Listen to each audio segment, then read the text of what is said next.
il a appelé les électeurs à se rendre massivement dans les bureaux de vote, à se mobiliser comme jamais dans un esprit de discipline et de responsabilité. Ce sont ses mots. Le professeur Traoré s'est également adressé aux 27 candidats dont il ne fait pas partie. Il les a d'abord félicités pour leur candidature.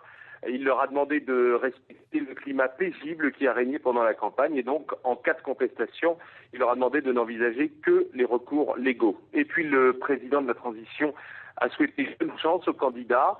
Le futur président, a-t-il dit, sera plus que stratégique pour la refondation du Mali. Il en sera à la fois l'architecte et l'ouvrier, à la fois le ciment et la truelle. Et dans son allocution, Mathieu Dionkunda Traoré a également pris le soin de rappeler que la date du scrutin avait été fixée par les Maliens et par eux seuls, sans aucune intervention extérieure.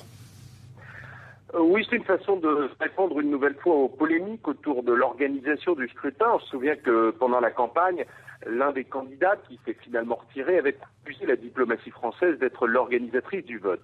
C'est vrai, les délais ont été courts et il est vrai aussi que ce premier tour ne se déroule pas, disons, dans les meilleures conditions.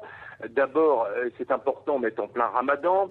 Ensuite, ici, c'est la saison des pluies. Et si le ciel se déchaîne ce dimanche, comme il a pu le faire plusieurs fois ces derniers jours, alors ça va rendre très compliqué les opérations. D'ailleurs, il a plu il y a quelques instants sur Bamako. Habituellement, on vote à la saison sèche, plutôt les mois de mars-avril. Et puis surtout, le nœud du problème, c'est également Kidal. Kidal, vous savez, c'est dans le nord-est du pays et l'administration n'a pas réussi à y retourner. Le gouverneur, le représentant de l'État malien est sur place, mais il est quasiment assigné à résidence. Et c'est la fédération Touareg du MNLA qui tient la ville. C'est donc l'ONU et la force française Serval qui vont tenter de faire en sorte que l'élection s'y déroule normalement. Et c'est un vrai enjeu pour la crédibilité de ce vote.